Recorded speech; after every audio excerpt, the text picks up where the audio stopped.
CCI des Landes et la CCI de Bayonne Pays Basque, avec notamment le soutien technique et financier de nos partenaires régionaux, que sont l'ADEME et la région Nouvelle-Aquitaine. Je tiens à vous préciser qu'on a fait le choix d'enregistrer ce webinaire pour pouvoir vous le mettre à disposition à l'issue de cette rencontre et puis pouvoir le diffuser aussi aux personnes qui n'ont pas pu être présentes. Par rapport au fonctionnement aussi, ce que l'on vous propose, c'est de garder soit en mémoire vos questions qu'on traitera à la fin du webinaire, soit de les partager en direct sur le chat et puis on les traitera toujours à la fin du webinaire. Pour aller sur le chat, c'est la petite bulle de dialogue qui est en haut à droite entre les deux petits bonhommes et la main levée. Si vous avez des questions par rapport au fonctionnement, n'hésitez pas à nous le dire dès maintenant et comme ça on va les traiter en début de webinaire et ce sera plus simple pour tout le monde. Donc, sachez qu'au niveau régional, le réseau des CCI peut vous accompagner sur tout un panel de sujets qui est présenté là. Notamment la RSE, l'économie circulaire, tout ce qui est certification énergie, éco-conception, gestion de l'eau, gestion des déchets, biodiversité. En tout cas, au niveau de vos territoires et donc de nos territoires, que sont le 64 et le 40, nous sommes 4 interlocuteurs sur les sujets en lien avec le développement durable. Il y a Laurence Bouaben, Benjamin Faye, qui est l'intervenant d'aujourd'hui, Christophe Robin avec sa casquette éco-conception et moi-même Léa Cléton. Laurence est sur le territoire de Pau-Béarn, Benjamin des Landes, Christophe des Landes et moi du Pays Basque.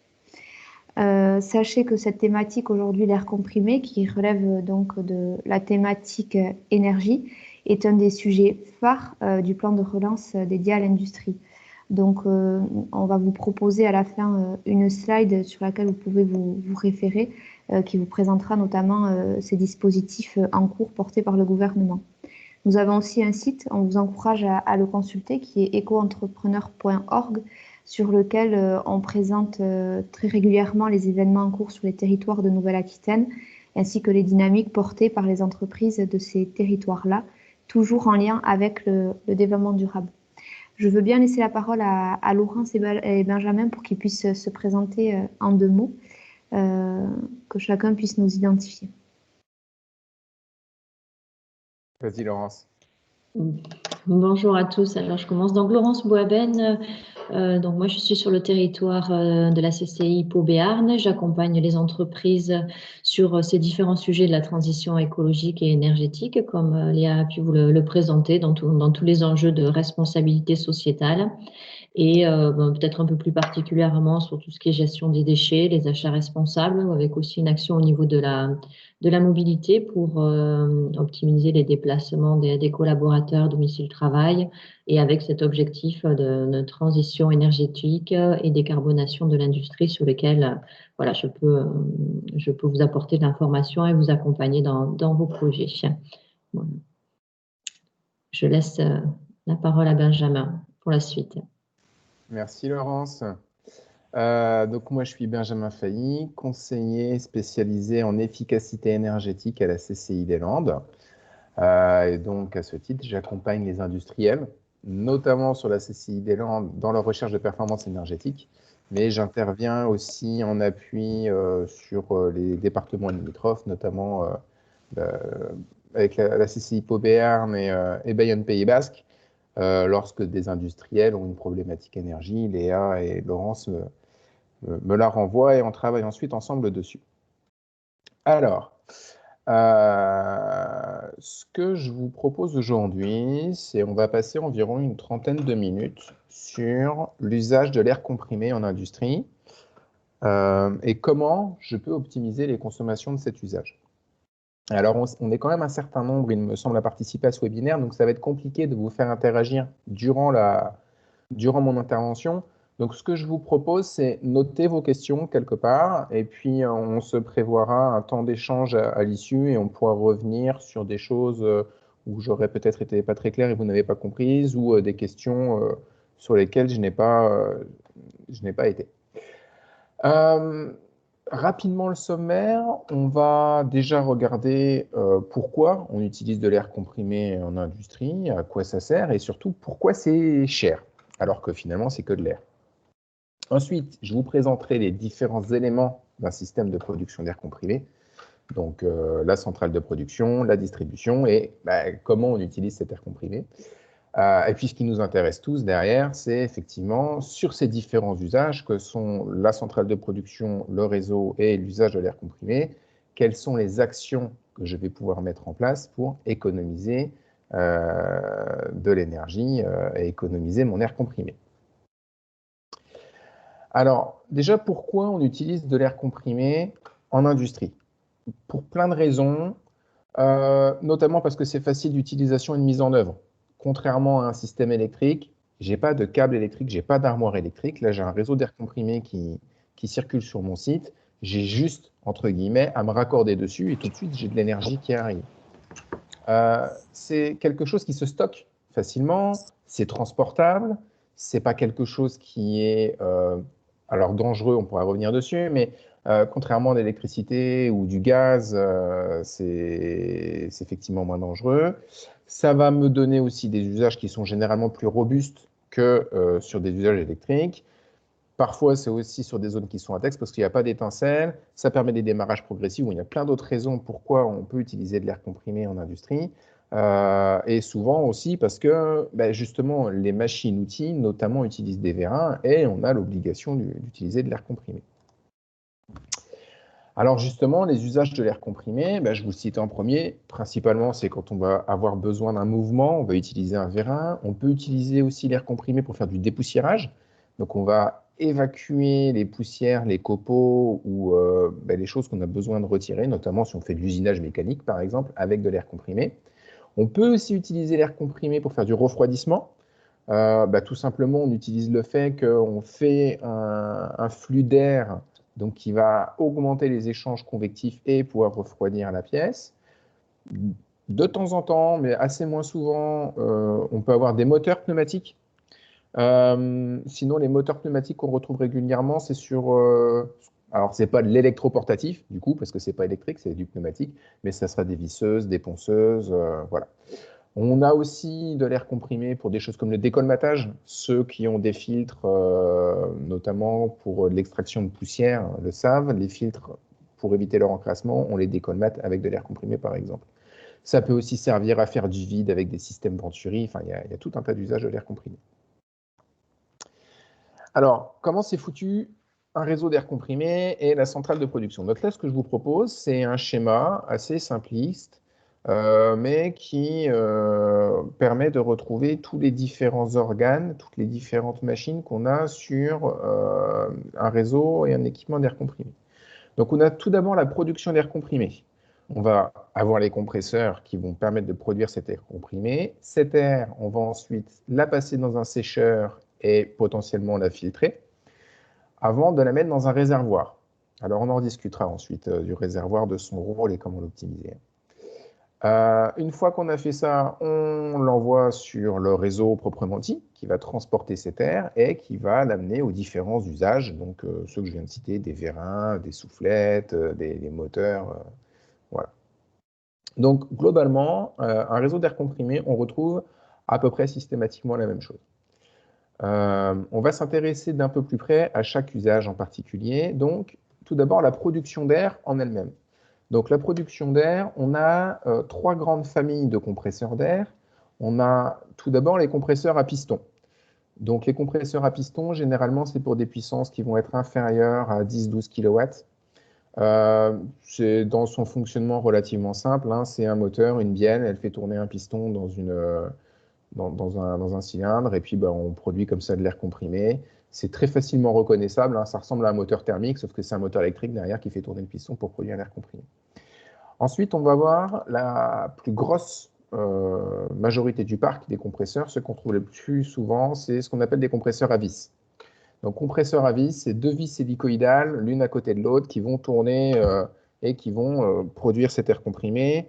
Avec une nuance, on a des compresseurs qu'on appelle à vis sèche ou à vis lubrifiée. Je ne rentre pas dans le détail ici. Dernière famille de compresseurs, là, c'est pour des puissances importantes. Alors, quand je dis puissance importante, c'est généralement des moteurs de puissance importante, mais c'est surtout quand on a besoin d'un très gros débit d'air comprimé. Et là, on va utiliser des compresseurs centrifuges. Des compresseurs centrifuges, on va les retrouver par exemple dans les entreprises qui vont fabriquer des bouteilles plastiques, dans des entreprises qui vont faire de l'extrusion plastique notamment et qui ont besoin d'air comprimé avec des débits très importants.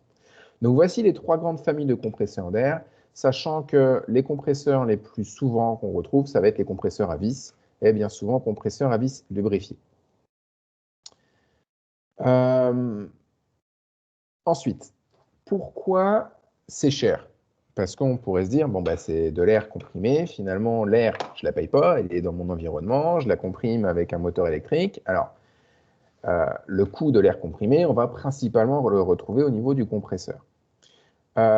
C'est cher parce que j'ai un rendement sur un compresseur d'air qui est très faible. Un bon compresseur d'air, c'est-à-dire je prends un compresseur, je le sors de la palette, il est tout neuf, il va avoir un rendement de l'ordre de 20%.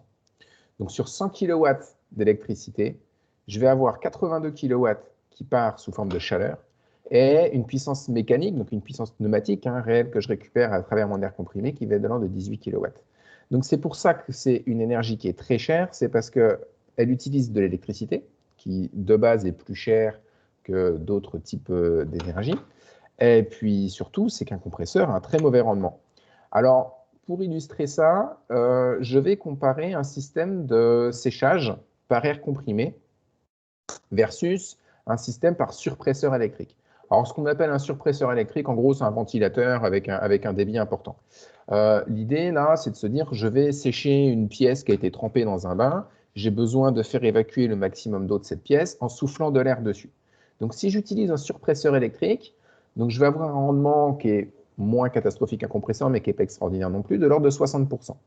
Donc, en gros, je ne rentre pas dans le détail de mon calcul, mais sur un surpresseur électrique, je vais être dans l'ordre de 167 € par mégawattheure utile.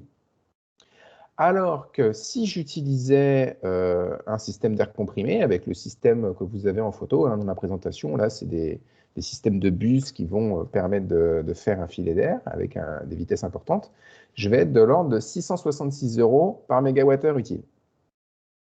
Donc, l'air comprimé, pour du séchage, pour cette application en l'occurrence, va être 4 fois plus cher qu'un ventilateur électrique. Alors, si j'avais pris par exemple l'exemple d'un moteur électrique, qui lui a un rendement de l'ordre de 90-98% pour les meilleurs moteurs, versus le rendement d'un compresseur d'air qui est de l'ordre de 15%, là je me retrouve avec une énergie pneumatique qui est non pas 4 fois plus chère, mais 8 à 10 fois plus chère que l'énergie électrique. Donc c'est pour ça que l'énergie pneumatique est chère, c'est parce que quand je comprime un gaz, principalement je fais de la chaleur et je fais finalement assez peu d'énergie mécanique. Alors on a vu les types de compresseurs, pourquoi l'énergie pneumatique coûtait cher. Il y a aussi un organe important dans la centrale de production d'air, ce sont les sécheurs. Il y a 2 types de sécheurs d'air comprimé, des sécheurs frigorifiques et des sécheurs qu'on appelle à adsorption. Pourquoi il faut sécher de l'air comprimé? Mais parce qu'à partir du moment où je vais comprimer un gaz, il y a un truc qui s'appelle le point de rosée qui va diminuer. C'est-à-dire que de l'air à pression atmosphérique, elle va, je vais dire une bêtise, mais elle va se condenser par exemple à partir de 4 ou 5 degrés, alors que si je la comprime, son point de rosée va être peut-être à 12 ou 15 degrés. Donc, si je ne sèche pas mon air comprimé à la sortie du compresseur, je vais avoir des problèmes de condensation dans mon réseau d'air comprimé. Et si vous ne séchez pas votre air comprimé, vous allez envoyer de l'eau, par exemple, dans vos vérins. Et si vous envoyez de l'eau dans vos vérins, il va y avoir de la corrosion et durée de vie du vérin, il va passer de 5-6 ans à 3 ou 4 mois. C'est pour ça que c'est hyper important d'avoir un sécheur frigorifique, mais on va avoir un sécheur frigorifique adapté à vos besoins parce que en fonction du sécheur qu'on utilise frigorifique ou à adsorption, ils ne vont pas avoir la même efficacité énergétique. On le verra tout à l'heure dans les actions d'économie d'énergie. Ensuite, stocker l'air comprimé. Donc, j'ai produit mon air, je la sèche, je la stocke. Alors, on appelle ça le stock d'air comprimé, mais c'est un abus de langage. Il faudrait plutôt appeler ça l'amortisseur à air comprimé. C'est-à-dire qu'une réserve comme ça qui va faire entre 300 litres et puis 1 mètre cube, Finalement, quand on regarde au niveau des réseaux d'air comprimé, elle va assurer peut-être quelques minutes d'autonomie. Donc, ce n'est pas vraiment un stockage. Par contre, ce que permet cette réserve d'air comprimé, ça va être d'amortir les fluctuations de débit d'air et de limiter le nombre de démarrages du compresseur d'air, notamment pour les compresseurs qui sont régulés en tout ou rien. On en rediscutera tout à l'heure. Et ensuite, j'ai mon réseau d'air comprimé. Donc, le réseau d'air comprimé, avec différents matériaux, acier, inox, alu, alors PVC, c'est à éviter, avec des pressions de réseau qui vont de 7 à 9 bars. On va voir aussi derrière que la qualité du réseau et la manière dont est fait le réseau a un impact direct sur l'efficacité et les consommations d'air comprimé. Alors voilà les trois organes, la production, le réseau.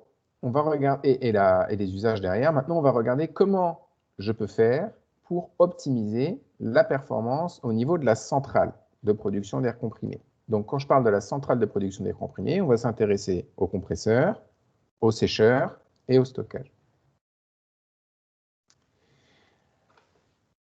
Moi, ce que je conseille, de manière, comment dire, c'est valable pour l'air comprimé, mais pour d'autres usages aussi, c'est une des premières étapes, une des premières actions d'économie d'énergie à faire, ce serait de mesurer la performance de sa centrale de production. C'est évidemment pertinent d'améliorer la performance de sa centrale de production, mais faut-il encore déjà savoir quelle est la performance actuelle de ma centrale? Pour mesurer une performance sur une production d'air comprimé, il faut d'un côté mesurer l'énergie électrique consommée par cette centrale. Donc les organes qui consomment, ça va être le compresseur. Hein. Généralement, il consomme 90-95% de la consommation d'énergie, et les 10 à 5% qui restent, c'est les sécheurs. Donc ce qu'il faut, c'est mesurer la consommation compresseur plus sécheur, que je divise par la quantité d'air comprimée produite, exprimée en normomètre cube. Et ce qui est intéressant sur ce ratio, c'est qu'on sait qu'un compresseur performant, pour une production de 7 bars, on va être autour de 100 Wh par normomètre cube. Et puis, pour un compresseur qui n'est pas terrible, je vais être à 170, parfois 200, un peu plus de 200 même Wh par normomètre cube. Mesurer les consommations de son compresseur d'air, c'est relativement simple, on va dire, avec la mise en place d'un compteur électrique qui va coûter quelques centaines d'euros. Par contre, il faut être capable aussi de mesurer son débit d'air comprimé. Et pour ça, il n'y a pas 40 solutions, c'est d'aller mettre généralement un débitmètre. Des compresseurs récents aujourd'hui potentiellement proposent une estimation du débit d'air qui est produit, mais généralement c'est un calcul qui est fait par l'automate d'après la vitesse de rotation du moteur. Donc je maîtrise mal la fiabilité de ce type de débitmètre, mais voilà.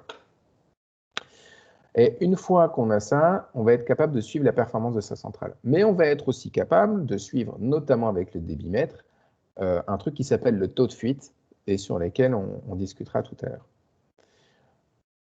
Donc la première étape, mesurer la performance. Ensuite, une des actions d'économie d'énergie qui permet d'améliorer le rendement de son compresseur d'air, ça va être de baisser la pression d'air comprimé. La plupart des machines qui ont besoin d'air comprimé ont besoin d'une pression qui se situe entre 6 et 7 bars. La plupart des réseaux d'air comprimé que je vois ont une pression de consigne entre 7,5, parfois jusqu'à 9 à 10 bars.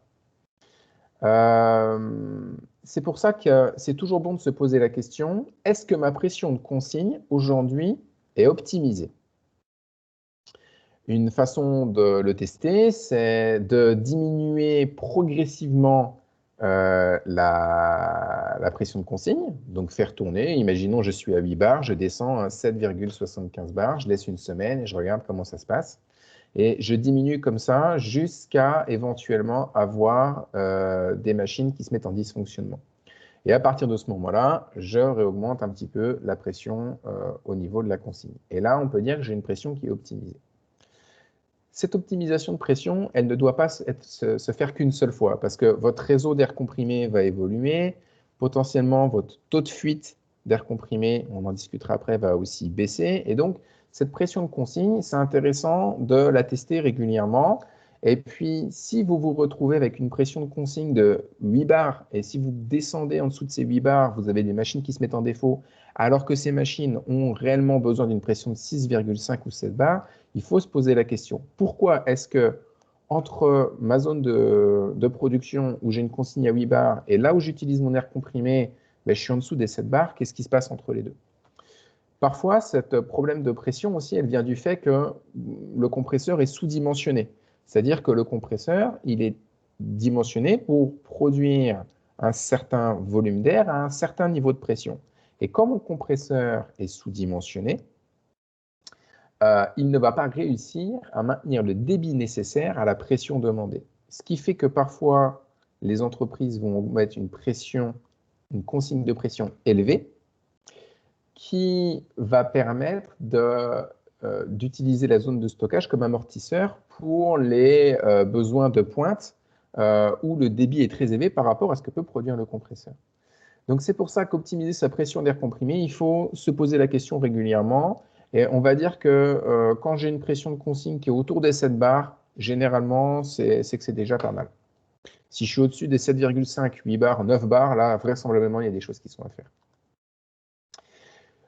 Une autre action aussi qui ne demande pas d'investissement et qui est intéressante pour améliorer la performance de la production d'air, c'est de ventiler le local. Plus l'air sera frais à l'entrée de mon local, meilleur sera le rendement de mon compresseur.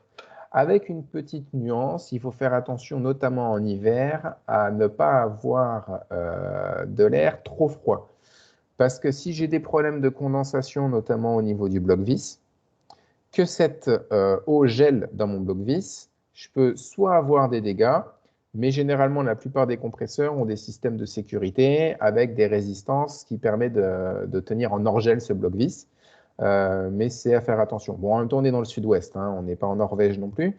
Mais voilà, c'est un problème qui m'a déjà été remonté quand on cherche à trop ventiler le local technique. Alors, si vous avez votre compresseur qui est à l'extérieur et juste avec un toit au-dessus, il n'a pas de problème, il est bien ventilé. Une action d'économie d'énergie aussi très fréquente sur les compresseurs d'air, sur les productions, mais qui ne permet pas d'économiser proprement dit sur l'efficacité du compresseur, ça va être de récupérer la chaleur sur le compresseur.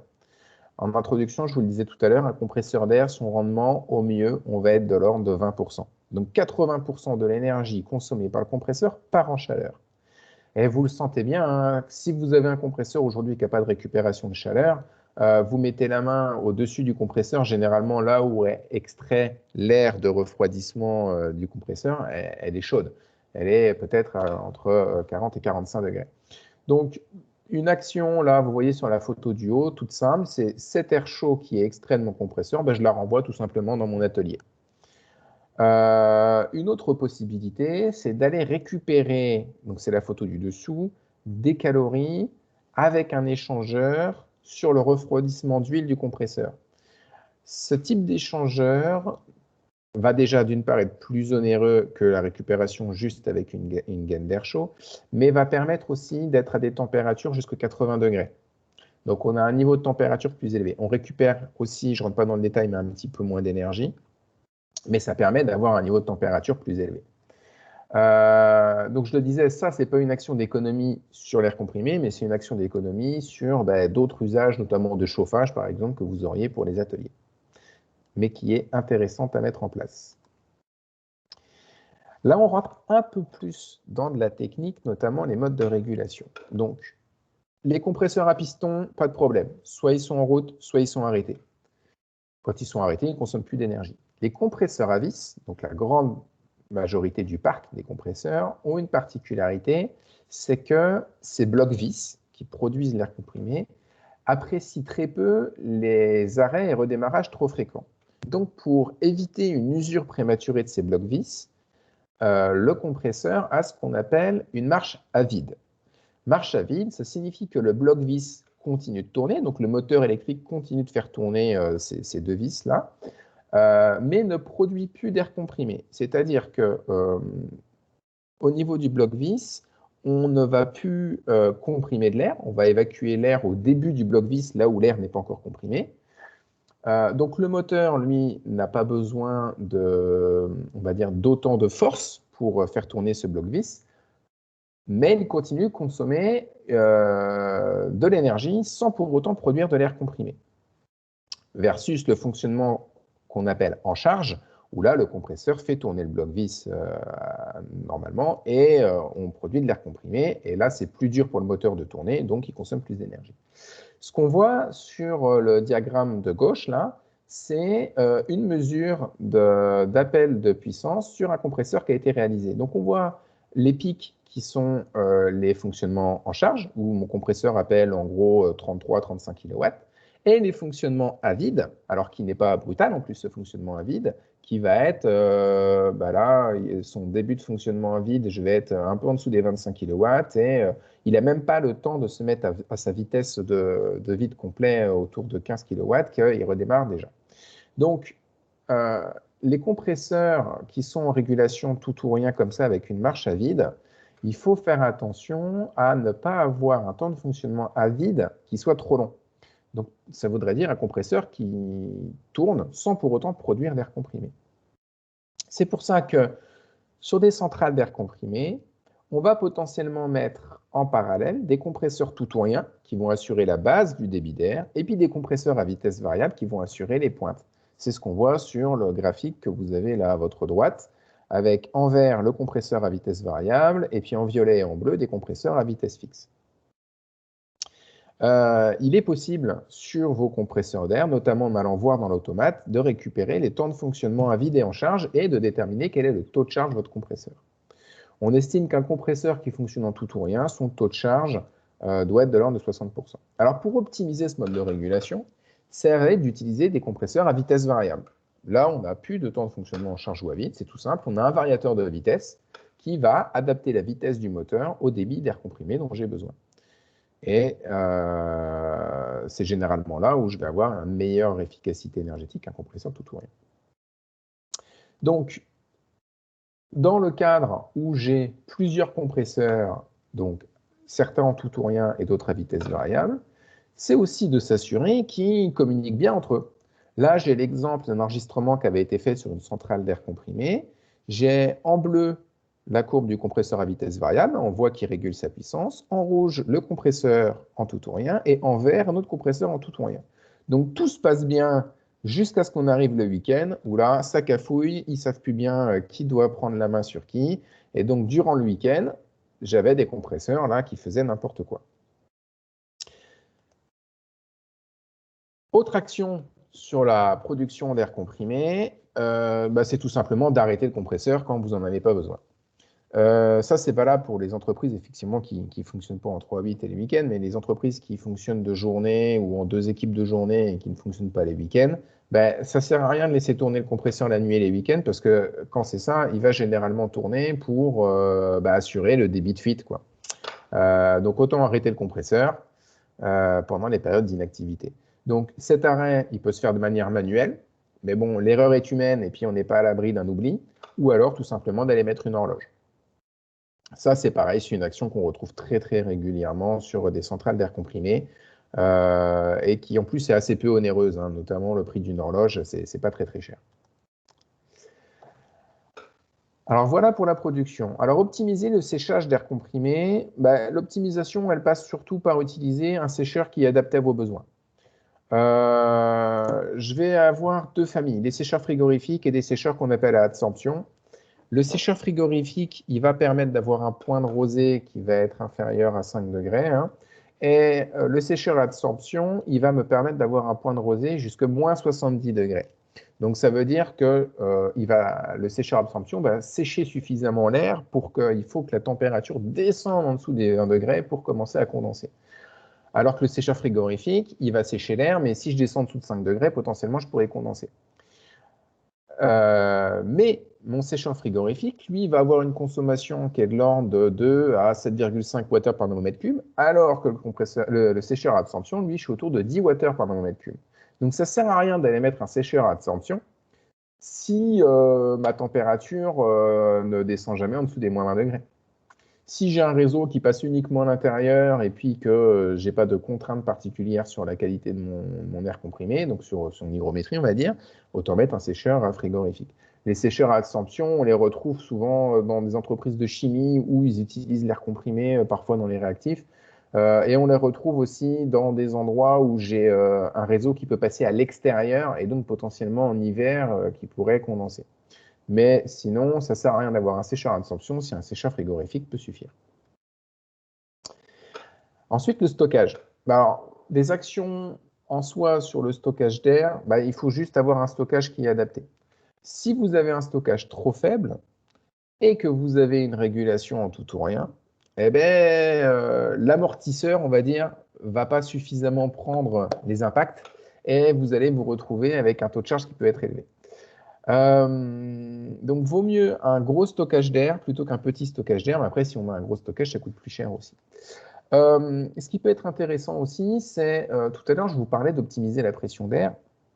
Si j'ai des points un peu sensibles dans mon atelier, où parfois j'ai mon débit d'air qui est un peu juste, ou parce que j'ai des pertes de charge qui sont importantes et ma pression est un peu juste, ça vaut le coup éventuellement d'aller mettre un stockage ponctuel à côté des machines qui ont des besoins spécifiques. Ce qui me permettra d'ailleurs, en mettant ce stockage de manière judicieuse, d'avoir une pression d'air comprimé la plus basse possible et donc une bonne performance, une meilleure performance sur ma centrale de production. Alors maintenant, la distribution d'air comprimé.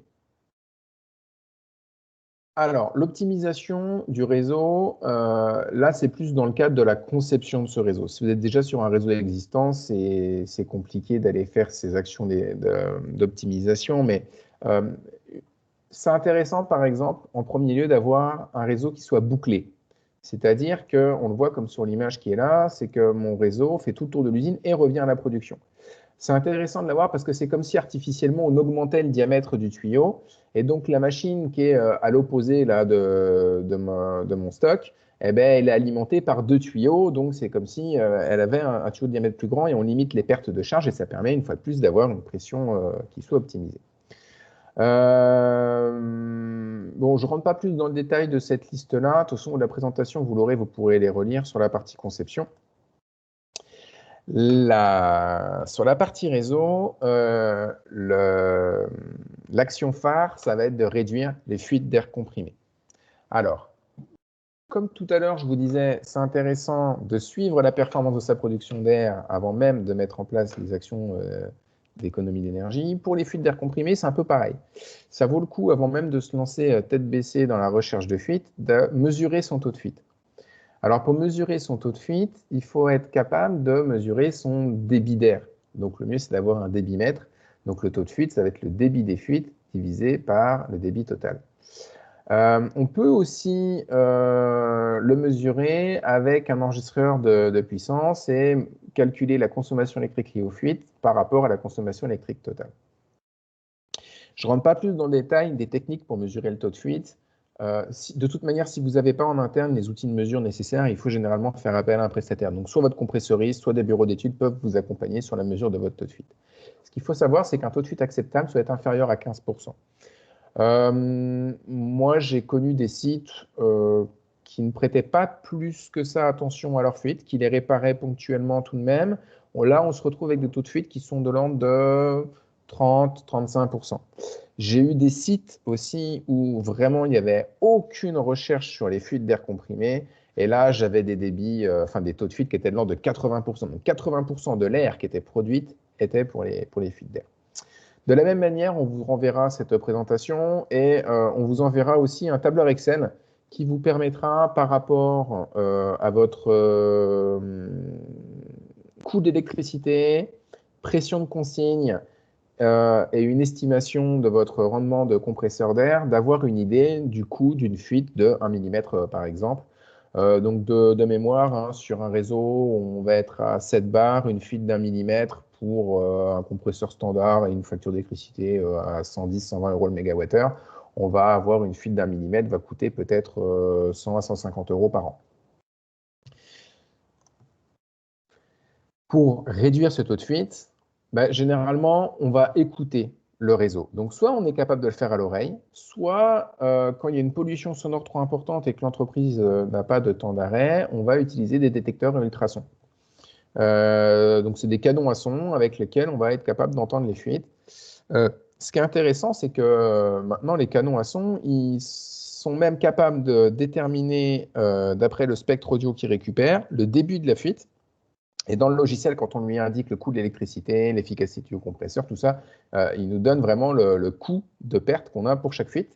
Et ils prennent en même temps une photo. Donc, c'est-à-dire que quand on détecte la fuite, on prend la photo, on sait où sera la fuite d'air comprimé, et puis on indique à l'entreprise avec une petite étiquette. Alors, cette histoire de petite étiquette, c'est un truc que vous pouvez mettre aussi en place chez vous, c'est-à-dire que vous donnez ces étiquettes à disposition au personnel et quand il entend une fuite d'air comprimé, il attache cette petite étiquette là où il y a la fuite d'air comprimé avec un talon détachable et ce talon, il se retrouve sur le bureau du responsable technique qui sera en charge, une fois qu'il aura tout un lot de petites étiquettes, d'aller corriger les fuites d'air comprimé. Alors, le dernier point d'optimisation sur l'air comprimé, ça va être d'optimiser les usages de l'air comprimé. Donc, pour économiser de l'air comprimé, le meilleur moyen, c'est un peu bête ce que je vais dire, mais c'est de ne pas utiliser de l'air comprimé ou d'en utiliser le moins possible. Alors, par exemple, les soufflettes basse pression. Les soufflettes, c'est un truc qui est quand même assez régulièrement utilisé quand on a besoin d'évacuer des copeaux. Alors, c'est pas terrible parce qu'au lieu d'aspirer, parfois ça va en mettre un peu partout, mais bon, on en voit quand même assez régulièrement. Et donc, sachez qu'il existe des soufflettes avec un embout, avec un système Venturi qui permet de diminuer les débits d'air tout en ayant une vitesse d'évacuation qui soit fonctionnelle aussi. Ça, c'est pareil, ce genre d'instrument, on peut le proposer tout en accompagnant aussi la mise en œuvre et en une communication, sinon ça peut être un peu compliqué parfois. Il peut y avoir des inconvénients à l'utilisation d'après les retours que j'ai eus, mais globalement, ça marche bien quand même. Une action aussi, c'est de privilégier l'électroportatif au lieu du pneumatique. Je ne vais pas rentrer dans le calcul que je vous ai fait tout à l'heure en introduction pour montrer que l'air comprimé coûtait cher. Sachant qu'entre le pneumatique et l'électroportatif, chacun va avoir des avantages et des inconvénients. Ce qui est intéressant, c'est que vous regardiez quel est l'enjeu énergétique de votre air comprimé pour votre usage de pneumatique versus l'enjeu financier que ça représente pour l'électroportatif, mais pas que. L'exemple que je vais citer, c'est une entreprise qui avait énormément d'électroportatifs. Ils fabriquaient des sièges de bureau et ils avaient des systèmes de pneumatiques.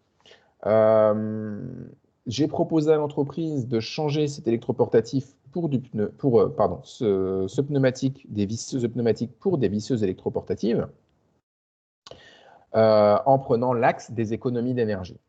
Les économies d'énergie étaient intéressantes, mais ce n'est pas ça qui a réellement fait changer l'entreprise sur de l'électroportatif. C'est surtout que l'entreprise gagnait en ergonomie, c'est-à-dire qu'il n'y avait plus ce fameux fil à la patte, comme on dit, hein, c'est-à-dire qu'il n'y avait plus ce tuyau qui gênait l'opérateur pour aller visser.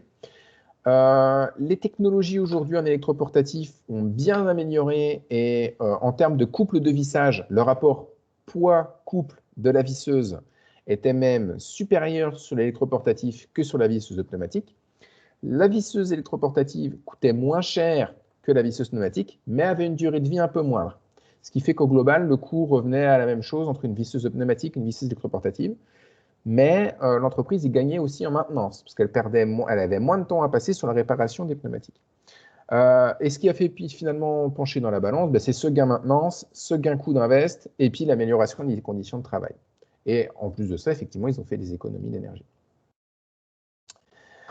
Pour conclure, je pense que je suis à peu près dans les temps, ouais, de la lecture. De la même manière, on vous renverra par mail ces liens sur le site de l'ADEME où vous aurez la possibilité d'aller chercher des posters, et notamment un qui concerne l'usage de l'air comprimé, qui va lister un peu toutes les actions que je viens vous donner, hein, et certainement d'autres, pour économiser sur l'air comprimé. Et ce qui est intéressant, c'est que ça permet d'aller sensibiliser aussi en montrant là un schéma avec tous les différents organes qui constituent un réseau d'air comprimé et quelles sont les actions d'économie que je peux faire en fonction de ces parties du système.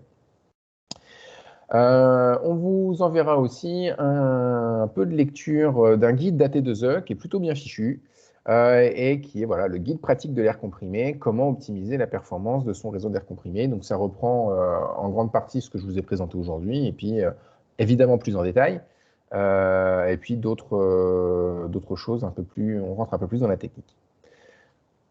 Voilà, j'en ai fini. Je laisse la parole à Laurence ou à Léa sur les aides nationales. Et puis ensuite, on prendra les questions. Léa ou Laurence? Je peux prendre la parole du coup. Non, vas-y. Voilà.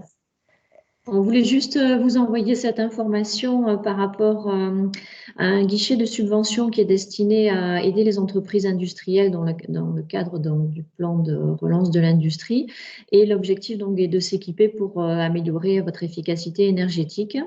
Et ce dispositif en fait s'adresse aux entreprises industrielles toute taille et permet d'obtenir des subventions. Donc là, on est sur des projets d'investissement qui sont moins de 3 millions d'euros, puisqu'après, au-delà, il y a d'autres dispositifs. Et donc, pour vous donner une idée, il y a voilà, 18 catégories exactement de produits qui sont identifiés et principalement sur 3 grandes familles qui vont être la récupération de force ou de chaleur, l'amélioration du rendement énergétique des appareils ou des installations et des matériels aussi qui sont moins émetteurs de gaz à effet de serre. Donc, c'est vrai que par rapport à des investissements qui peuvent être en lien avec l'usage en air comprimé, il y a peut-être voilà, un matériel qui est listé dans ces catégories qui peut entrer en compte. Donc, ce dispositif est ouvert sur le site de l'Agence de services et de paiement. Vous avez le lien sur la slide qu'on va vous adresser et vous avez tout le descriptif. C'est assez simple à constituer comme dossier pour demander une aide à l'investissement. Je ne suis pas rentré dans les détails des dispositifs d'aide spécifiques à l'air comprimé, mais ça ne parlera peut-être pas à tous, mais il existe le dispositif des certificats d'économie d'énergie et certaines fiches sont effectivement spécifiquement de récupération de chaleur sur l'air comprimé, variation de vitesse. On a aussi des systèmes de centrales d'optimisation de compresseurs d'air. Voilà. Oui, donc, du coup, on vous enverra aussi le lien vers les dispositifs des C2E qui sont tous listés. On vous propose maintenant de partager peut-être vos commentaires ou vos questions, soit via le chat par écrit si vous préférez, soit en prenant la parole. Donc, sans oublier d'activer vos micros et vos caméras. On est à votre disposition. Enfin, surtout Benjamin sur le sujet technique de l'air comprimé.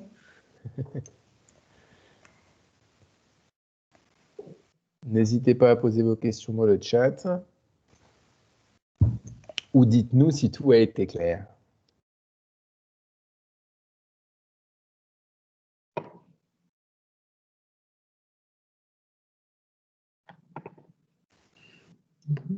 Est-ce que vous avez peut-être un sujet en particulier propre à votre quotidien d'entreprise à partager, une question que vous pouvez tout à fait partager avec Benjamin pour qu'il puisse vous aiguiller?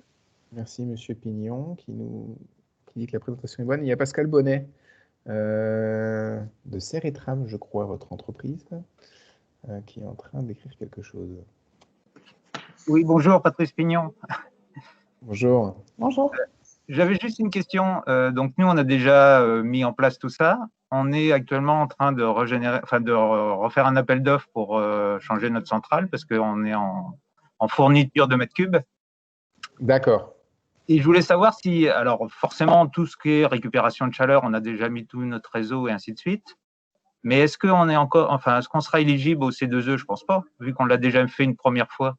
Alors, si vous l'avez déjà fait une première fois, vous n'êtes pas vraisemblablement plus éligible parce que je pense que votre installation n'a pas 15 ans. Et donc, la durée de vie des fichiers 2E, c'est une quinzaine d'années. Enfin, c'est calculé sur 15 ans. Vous avez déjà eu le droit. Alors, je suis en train de réfléchir. C'est en addition ou c'est en remplacement? Bah, c'est du pur remplacement, quoi. Alors, Mais ouais, c'est pas le remplacement de la fiche variation de vitesse, par exemple. Vous n'allez pas retirer le variateur que vous aviez avant pour en remettre un nouveau. bah, on va changer le compresseur. Aujourd'hui, si vous voulez, nous, Valeo, donc on est propriétaire de toute l'installation, le fixe, la tuyauterie, la réserve d'air. Par contre, on loue les compresseurs. Et donc, on achète après derrière au mètre cube avec une partie fixe, une partie variable. Ouais. On fonctionne comme ça. Donc, toutes les aides qu'on a eues pour faire le ballon de récupération, des calories, ainsi de suite, ça va rester, ça, on va le conserver. Ouais. Donc, ce qui va changer, bah, ça va certainement être les échangeurs huile-eau qui sont propres au compresseur. Si le fournisseur ne remet pas les mêmes, et puis je pense qu'on va être obligé d'en acheter du neuf. Après, bah, forcément, l'aide qu'on a eue sur la variation de vitesse, vu qu'on va changer le compresseur. Mais alors, je vous mettez un doute. Pour moi, si effectivement vous remettiez un variateur sur celui auquel vous avez bénéficié les aides, non, il n'y aurait pas d'aide. Mais là, c'est différent. Vous retirez votre compresseur actuel et vous en remettez un nouveau. Donc, les fiches C2E, je ne suis pas persuadé que vous n'y ayez pas droit. Alors, je ne sais pas si dans la salle, quelqu'un a peut-être un retour à nous dire là-dessus. Dans tous les cas, moi, je vais me renseigner et je reviendrai vers vous. L'installation à 9 ans.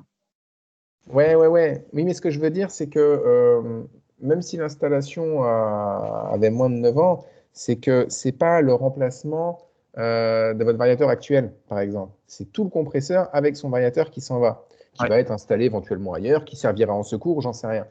Mais faut que je regarde. Là, je ne suis pas persuadé qu'il n'y ait pas une éligibilité. D'accord. Merci.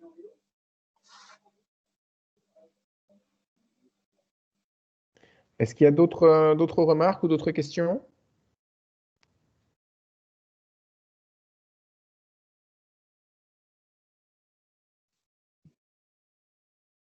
Alors, je ne sais pas s'il reste encore quelques personnes, oui.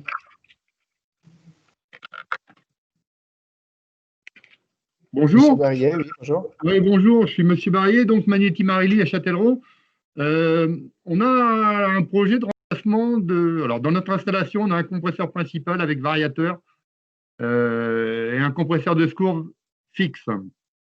Notre compresseur principal commence à 10 ans, donc à remplacer. Mais on se pose la question de remplacer le compresseur fixe et de faire de la récupération d'énergie. On a bénéficié de ces 2 il y a 10 ans par rapport au variateur sur le principal.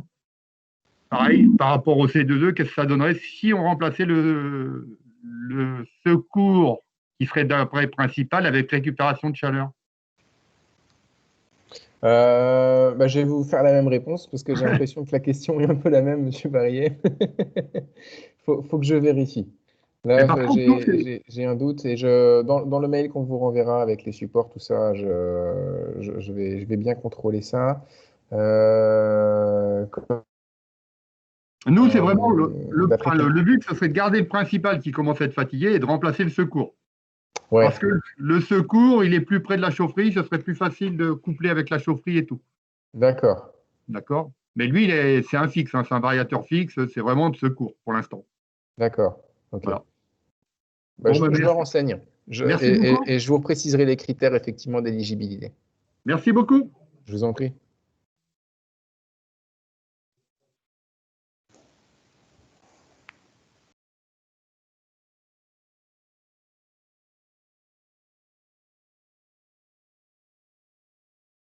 Bon, plus d'autres questions? Si, moi j'en vais en profiter. Vous parliez des fuites, donc la recherche de fuites, c'est toujours difficile de. Je vais remettre la caméra. C'est toujours difficile de quantifier et de calculer le retour sur investissement. Sur les fuites d'air? Sur les fuites d'air, oui. Donc aujourd'hui, moi j'avais essayé de trouver la détection par ultrason. Oui. Et essayer de corréler ça à un débit de fuite, enfin un niveau de fuite. Oui. Est-ce qu'il existe quelque chose, des ABAC, ou enfin certains fournisseurs nous proposent des ABAC en disant si vous avez tel niveau, au niveau de l'ultrason, ça correspond à peu près à tel niveau de fuite, tel temps de mètre cube, et on peut calculer l'amortissement. Mais bon, j'y crois pas trop. Et enfin, est-ce qu'il existe des choses comme ça, quoi, pour arriver à quantifier une fuite et à la chiffrer par rapport à la phase du matériel? Quantifier une fuite spécifique ou le taux de fuite global? Le taux de fuite global, nous, c'est facile. On a un débitmètre du compresseur. Donc, en général, tous les vendredis soirs de 18h30 à 20h, on ne tourne pas. Donc, c'est facile de mesurer notre niveau de fuite. Voilà, super. Alors, une fuite en particulier, non, comme je le disais tout à l'heure, il y a des détecteurs ultrasons là, qui, d'après le spectre sonore, alors je ne sais pas vraiment dans le détail comment c'est fait, est-ce que vraiment il y a une analyse du spectre ou c'est juste l'intensité en décibels de la fuite et ses fréquences éventuellement, il va donner un débit d'air. Et en ayant ce débit d'air, bah, voilà, il faut remonter à la performance du compresseur, au prix de l'électricité, ça peut donner le coût de cette fuite. Mais sinon, non, c'est la seule technique aujourd'hui qui existe, que je connaisse. Ouais, donc le détecteur ultrason permet de détecter la fuite, là, à l'endroit, ça c'est pas mal. Oui. Par contre, pour la quantifier, c'est déjà plus compliqué. Certains détecteurs font ce calcul d'après le volume sonore et le spectre sonore qu'il est enregistré. Ouais, c'est sur des ABAC qui travaillent. Ce que j'ai vu, moi, sur les ABAC, oui, j'imagine. Après, dans le logiciel du détecteur, je ne sais pas exactement comment c'est foutu. Mais je sais, par exemple, que sur des sites qui fonctionnent en 3 bits, où on n'a pas ce talon de consommation, on ne peut pas déterminer le taux de fuite. Donc, pour calculer le taux de fuite, on enregistre toutes les fuites et puis on tient compte du débit que nous donne le débitmètre. D'accord. Ok. Si vous avez des références de matériel aussi, je suis intéressé. Oui, ça, je pourrais vous renvoyer ça. Ok, merci. Je vous en prie.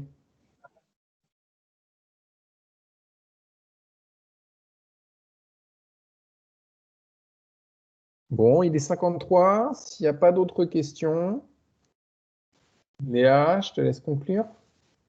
Oui, je pense qu'effectivement, le webinaire touche à sa fin. Donc, merci pour les 3 principales questions qui ont été partagées et pour lesquelles, du coup, Benjamin reviendra vers vous. Comme il a évoqué, nous partagerons les supports, le support de présentation ainsi que l'enregistrement qui sera mis en ligne sur nos sites respectifs des CCI. Donc, merci aussi pour vos commentaires positifs sur le chat. Donc, les horaires sont respectés. A priori, dans le contenu, ça vous a aussi apporté les premières billes. Et donc, nous en sommes ravis. On vous souhaite à tous une excellente journée et nous reviendrons vers vous très rapidement avec les éléments de restitution. Merci à tous pour votre attention. À bientôt. Au revoir. Au revoir.